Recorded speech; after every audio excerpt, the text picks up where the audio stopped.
right, perfect. Well, welcome to our 13th episode of the Green Burial Chronicles with Morgan Oaks. And I'm here with Julia Huss, who is the Sales and Services Coordinator for Morgan Oaks. Now, for our listeners, you might be like, not that we don't care about you, but like, why are you interviewing the Sales and Service Coordinator? But before I ruin that, Julia came to us about 2 months ago. Okay.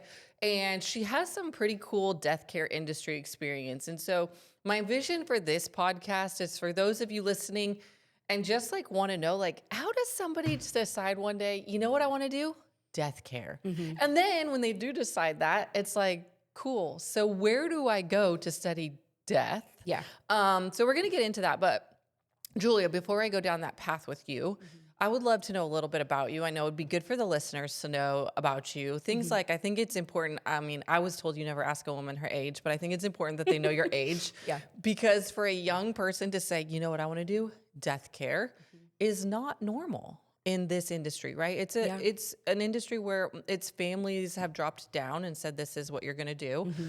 So tell us a little bit about you and who you are, what you like to do, just like grown up here. Tell us. Yeah. So my name is Julia, as we said before. I was born in Sacramento, raised in Roseville. So I've been in this area of Placer County for most of my life. And yeah, I graduated from the mortuary school program at American River College in December of 2024. So I was 24, or no, 25. I was 25 when I graduated from there. Yeah. Cool. And so you stalked us for a little bit because you graduated and then you went and worked in a funeral home for a minute, but you always had this like desire, because we have a weird connection of how you kind of know about Morgan Oaks, but what was it about Morgan Oaks or the green burial world that you were like, oh, I'm really intrigued. I want to go there one day when I grow up? Yeah. Well, my interest in green burial started before I ever even went to mortuary school. Okay. I think it was just always something I knew I wanted for myself personally, that I just wanted to return to the earth naturally. And then learning about Morgan Oaks, again, before I even went into mortuary school, it was just that it was so close to me. I mean, it's the only one in the whole state like this. So just that proximity, and then also just really believing in what you guys do out there, what we do out there, is what really drew me to that line of work. I love that. Okay, so I want to talk a little bit about mortuary school, because it's not like, so I have a degree in criminal justice. You don't just like pick a school, and like pretty much everyone has like a communications degree.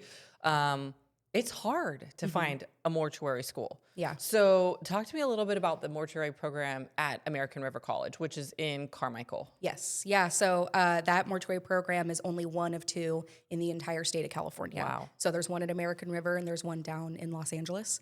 And yeah, when I realized that I'm 20 minutes away from one of the only accredited mortuary programs in the whole state, I just figured like, I might as well try it out, being so close to it. Yeah. They've recently built like a really big, beautiful facility that they do a lot of their work out of there now.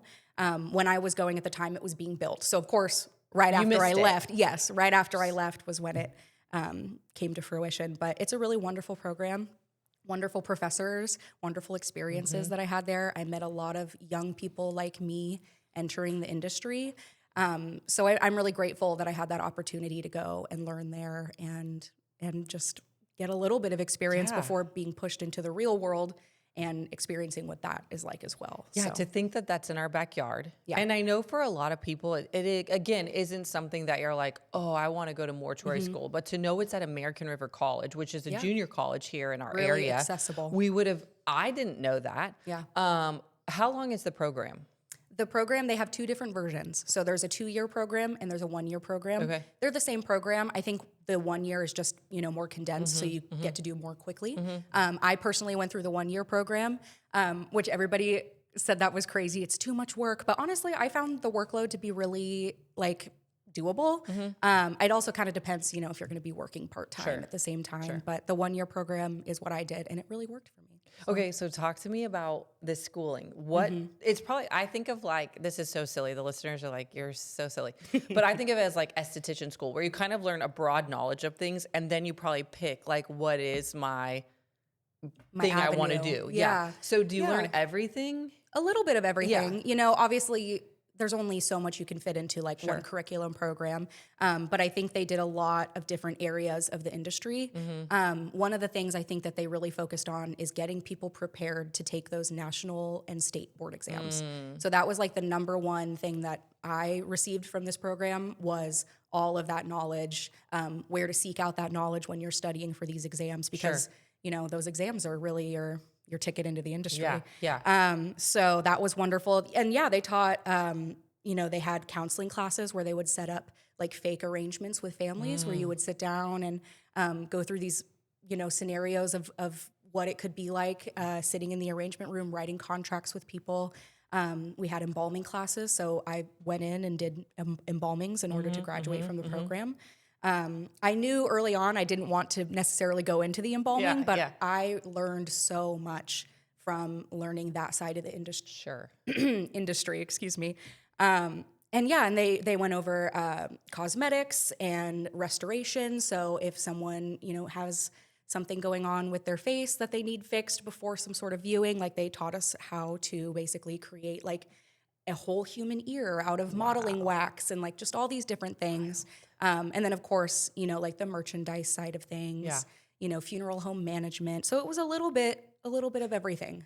So when did you know you wanted to go into death care? And like, what was that path for you? Like, did something happen? Did you just wake up and you're like, I just love death stuff? Like, what did that look like? That's not that far off. I mean, to be honest, I always have different answers for this question because that's always the number one question I get is why did you go into this? And for me, I think I have so many different answers because I have so many different reasons. But I mean, all growing up, I was always fascinated with the human body, the human experience. As I got older, I got really into cosmetics and makeup, and I just would always think about like, what would it be like to do makeup on someone before their final viewing, or just little things like that. I'd think about it in the back of my head, but I never really thought I was going to actually go for it. When I initially went to college right after high school, I think I was enrolled for like 2 years before dropping out because I just did not know what direction I wanted to go in. And it wasn't until reading, you know, different books written by different morticians, different blogs, different videos, that it just really started to feel like a possibility. Like this is something I can get into. And then learning again that ARC was 20 minutes away, I was like, you know what, I'm going to give this a shot because I feel like I can do it. And I think if you have that inclining, you should follow it and see what happens. And I ended up just absolutely loving it, and it just really registered. And you're really good at it. I mean, luckily we don't do embalming at Morgan Oak, so we don't have to worry about that. I can only imagine what that process is like, so I'm glad that that's not for us. But so that's awesome. So now that once you started working in funeral homes, okay, so go back to funeral home side. What do you think was the thing that surprised you the most, or was the thing that you're like maybe caught you off guard? A lot of things, you know, because in school they can only create so many scenarios. You know, you don't really know what that's like until you're really in that world. And so I think what was most surprising to me was, you know, I wanted this to feel so much more. I was expecting to feel these really close bonds, these really strong connections. And I did with a lot of the families that I worked with. But I think what I wasn't expecting was that a lot of people come into the funeral home with like an inherent distrust in the process. And, you know, that was something that I kind of had to learn to grapple with because, of course, I just want to be helpful. I just want to serve. I just want to try and make this family's experience as smooth and easy as it can be because I know I can't make it better, but I can try to just alleviate any additional stressors. And it wasn't until I was really working with families that I realized, like, all I can do is my absolute best with these families. But at the end of the day, if they walk out crying, it's not because I didn't do something right. It's because they're grieving. And I can't do anything to fix that. I think a lot of people say, like, well, what's the thing to say? We talked about, I remember last month with your guest that you had on here, like, what do you say to someone who's in the throes of grief, especially so soon after someone has passed? It's not having the right answer. It's listening and being present and knowing that maybe you won't have the strongest bond with this person, but I came in and I did my job right, and I know that I helped their loved one get to where they needed to be. And so I think I had to take a lot of myself out of it. You know, I can't take it personally when families don't trust me right off the bat. I have to trust in the process and know that I'm here doing the right thing, that these families' needs are being met. And that's really all that I can do at the end of the day is just do my best. And I go from there. I don't disagree. I do think that it is scary as a family that comes in when they're grieving, going into a funeral home. And I hear a lot lately. I haven't done this before. So I don't know what to expect. And I think the funeral industry in general, funeral and cemetery, that grouping, it can feel a little icky and salesy at times. And so I know that one of the things that you pride yourself on, and which we love at Morgan Oaks, is like, I'm not going to sell you on something you don't need. Number one, I can't at Morgan Oaks. We don't have any upsells because there is nothing else. That's true. But you get it. Like, and I think that's so good for somebody so young to be so open to like, okay, how can I earn your trust? Yeah. How can I meet you where you're at? Yes. So that's good. Okay. So you told us at school what it prepared you really well for the testing. For those people listening, the testing is hard. It is hard and it's a lot. So what do you think you were least prepared for when you came in from like a schooling perspective? Did you feel like there was anything that you're like, man, I wish we would have learned more about this? Definitely green burial. Okay. You know, it was very much brought up in passing, like here's all the traditional funeral home information, and then but there's also green burial, but nobody really does that. Yeah, it was kind of treated as like an afterthought, like this is available, but like there's no money to really be made there, so which we know is not the truth. So that was something I wish they had touched on more, is how can funeral homes prepare someone for a green burial? What does that look like?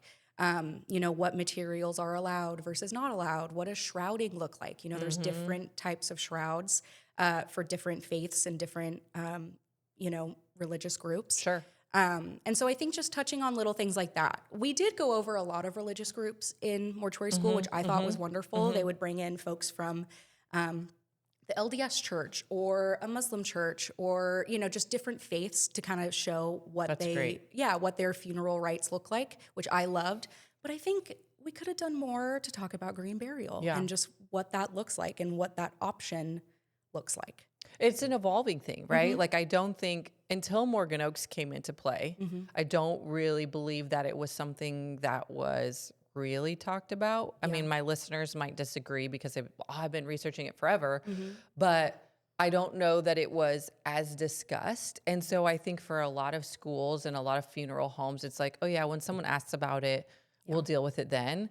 Well, now we're seeing people ask about it all the time, and people are like, oh no, I need to be educated. Can you send me a YouTube video on how to do it? Just green options in general. I know it was just recently legalized in California, but it's been in operation in other states. The human composting or natural organic reduction, I believe is what they have it labeled here in California. And aquamation, you know, folks would call and be like, what is this? Like, how can I find out more about this? And I think it would be a good idea to have students, you know, learn what those are, where they're available, the changing legislation, you know, it's all pretty new. But I think just arming them with that information of how can I point someone in this direction if this is what they're looking for? I think that's so great. Okay, so now that you're on the cemetery side, a little bit different, but kind of the same. How has your perspective changed on death care, or like, what do you see different now that you're on this side? Or maybe what do you like better? Or what does that look like to you? Yeah, I think being on the cemetery side of things, especially with green burial, it's really just affirmed those thoughts and feelings I had going into mortuary school initially, which was that death care can be creative, it can be ever changing. And, you know, I think in the traditional funeral home sense, you know, they have their formula and they stick to it, right? Because maybe that's what works best for them. But sometimes I think thinking outside the box, those opportunities for growth and change within the funeral industry, I think is really important. And I see a lot of that within green burial and green funeral spaces, is more conversations about like what's changing, what's new. Whereas before, I think maybe it was very formulaic. I think it's kind of breaking out of that mold. And so it reaffirms that it can be a little bit different. It doesn't have to be, you know, nothing has to fit into a mold. it can all be a little bit different. I love that you say that because, like you said in the beginning to the listener, she's 26. I could be her mother. But what's so interesting is I dealt with death every year for like 6 years. We had someone die in December. And it was like, finally you'd call your family and be like, no one is leaving the home. Everybody call each other. So I knew what death looked like. I was one of the few kids who had been to multiple funerals. I had seen caskets. I had seen that whole thing. So it didn't scare me. Death has never scared me. I don't like it. I don't like my loved ones passing or people, but I wasn't like, oh my gosh, I have to go to a funeral and I don't know how to control this. And so I think, but it was always the same thing. Someone was embalmed, put in this crazy casket. There was a viewing. You would walk up, you would see your loved one dead like that. Like, I didn't understand. Now I don't understand why we did that, I guess, but like, it was like you go to this cemetery and you have a headstone and, it was, these are the things you do and this is how you do it. And you wouldn't, heaven forbid you would do something outside of that because it was like, whoa, that's weird. Why are you doing that? Whereas I feel like at Morgan Oaks, and this has been my vision since I came here. And I love that you and everybody that works for us feels the same way as how can we make this look beautiful for each family? And each family is so different. And honestly, I think that being creative and being innovative allows for a healthy healing and grieving process. I agree. And I think it's so cool that we can say, hey, do you want to plant a tree? Or, hey, what kind of headstone do you want? Or, we have a pet garden and we have a podcast. So you could send this to your loved one and they could hear about it. Or maybe you want to see our social media, or maybe you want to hike on our trail or learn about our birds. And I think at first people were a little nervous that like we were different. And now people are seeing like, wow. And especially your group. What are you, Gen? I'm technically Gen Z. Gen Z. Okay. Yeah. So Gen Z, I think, is having this healthy, like, wow, death doesn't have to be so sad. Like, wow, I could go do something different. Right. And so we have a lot of young people that inquire about what we do or want to know more about this industry. And I think it's cool to bring younger people into the industry because it's not a young industry. Yeah. And I think it needs to be innovative. So you did mention not waiting until mortuary school to get involved. Okay. So, again, I think it's so interesting to think, oh my gosh, having my kids come to me and be like, Mom, I want to learn about death. That would be interesting. But say they did. What are some ways that if someone was curious, they could start learning or getting experience now in something like this? Yeah. Well, I'll preface by saying like no one in my family was a mortician. I hadn't even met a mortician until I started my program. So I was very much starting from scratch when I joined mortuary school. And it was about a month after starting mortuary school that I got hired into the funeral home. Okay. So everything kind of happened all at the same time. And something I wish I would have done beforehand was, I had done a little educating myself, reading books, watching videos, but I guess I just never felt emboldened to just go apply at a funeral home. There's a lot of positions within a funeral home that don't require any sort of mortuary school experience or degrees, whether you want to be doing pickups, going into people's homes, hospitals, morgues, picking up their loved ones, bringing them back to the funeral home. So some people are like, why would I ever want to do that? But there are people, and and I think that's why, not to cut you off, that this podcast is so important to me, is because this is a hard industry for me to find people like you that want to work for us. And so if there's someone listening that's like, man, this has been in my heart to serve families, love them well, serve them well, and in their darkest moments, be able to be a light and helpful. Like that is what I hope to get out of this. And I think I want listeners to understand what you and I and the other side have to go through to get to here. So, okay, keep going. Sorry, I didn't mean to cut you off. No, and even to say like picking up, that was one of my favorite parts of the job, which like you say, who would ever want to do that? And then I hear that, I go, me, I would love to do that. But yeah, and then, even just like working in the office, being a funeral attendant, someone who can just help out at the funeral home during services. There's a lot of different things that you can do in the funeral home without having to go to mortuary school.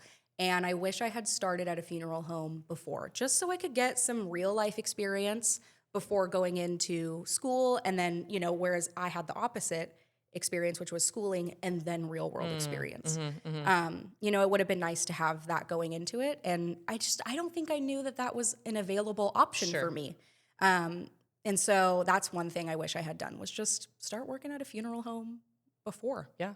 Yeah. And then that way you can also kind of figure out what avenues you like versus don't like. You know, I really understand what the funeral directors are doing. I want to do that, or embalming, anything like that. So or I think just come that to Morgan Oaks and or you could do cemetery side of things. That was something we didn't really touch on very much in mortuary school as a whole, was cemetery side of things. Yeah. You know, it's a different license, it's a different avenue, so I understand that, but it's a huge part of the industry. I mean, there's a lot of combo locations, funeral homes on the cemetery. So I think it's just kind of finding your niche, finding what feels good and what feels comfortable, and just exploring that. I love that. Yeah. Okay, so as we kind of wind this down, I would love to know, I mean, this is something I get asked a lot. It's heavy work, like mentally, emotionally, spiritually. What do you do to decompress and kind of get through that? I love to be outside. I love to get outside, get fresh air. I mean, being at Morgan Oaks now, it's wonderful. I can just open up the office doors and go on a beautiful walk and come back and feel refreshed. But just being outside, being with my friends, being with my family. My boyfriend is in the industry as well, so it's nice to have someone to kind of talk to about that as well. But I think just finding the things that make me feel grounded again and make me feel like me. You know, because I think it's really easy to enmesh this industry into your whole life. Yes. But I do think it's important to find a balance as much as you can, right? I know when I was at the funeral home, I was on call. So, you know, 1 week out of the month, 24 hours, I could get a call at any time and have to help someone in any state of mind. Sure. So you always have to be on. So I think finding those times where you can carve out for yourself to turn off, just be yourself, do your thing, and then when you're ready, getting back into it. And she also likes to binge The Pit. Yes. We've been talking about that. Course. So that gets, you know, again, though, it's a like hospital show, and it's probably, I mean, still deals not the with, most relaxing, but still. For me, it is, I guess. I get it. Okay. So if listeners can remember just one thing about Green Burial entering the funeral industry, the cemetery, what would you want that to be? I would think just start asking questions. Educate yourself, especially if there isn't a lot of curriculum out there about Green Burial. Just emboldening yourself to go out and search for that information. And, you know, if that route of mortuary school and becoming a funeral director, becoming an embalmer is something that you're interested in, I still think it's important to branch out and learn as much as you can about the industry, which includes Green Burial and green funeral options. I think we should be just as well versed on those options as traditional options. So yeah, just like, you know, finding that self-confidence to just like start asking questions, start doing some research. And like I said, just finding that avenue that just kind of fits with you. Yeah. And sometimes you don't know that avenue until you really start doing it. And it's okay to start one thing and maybe pivot to another direction. And kind of like I became a licensed funeral director and then immediately stopped practicing as a funeral director and went to a cemetery. So it's just kind of about finding what feels good and makes you feel valuable. And I love that. Yeah. So for our listeners, if you're like, man, now I've like got this little bit of like, I want to know more. I always like for people to know that Morgan Oaks is a place where you could call and you could call and say, hey, can I talk to Julia? And she would answer a question about it. Or you could call and ask me like, hey, I have some questions. Like, we want to be a tool, a resource for people if they're like, hey, can you tell me a little bit more? Like, where could I find some information about the schooling? Obviously, the Google can tell you. But maybe they want to pick your brain. Julia is at Morgan Oaks, so you can reach out to us there and pick her brain. You can come visit us at Morgan Oaks. We have some events coming up, of course. So make sure you follow us on our Instagram, on our TikTok. We have a Facebook page and a YouTube page. So all of those places you can find, you know, what are our next events. We like to have fun out there. So we have a Pause and Pose this month. I'm so excited. Coffee and if you're wondering what Pause and Pose is, that's a dog event for Valentine's Day. And then we have Coffee and Conversations where we'll have a funeral home and us there to speak. So there's lots of things that you can get information, come speak with us, pick our brains. But if nothing else, you know, thank you, Julia, for spending time. Thank you for getting into this industry. We feel blessed to have you, and you're such an asset to the team. So we're glad that you said yes. Thank you very much. I feel very lucky to be here. Good. Really we love do. it. So for our listeners, thank you for listening. Walk gently, remember deeply, and celebrate the legacy of life.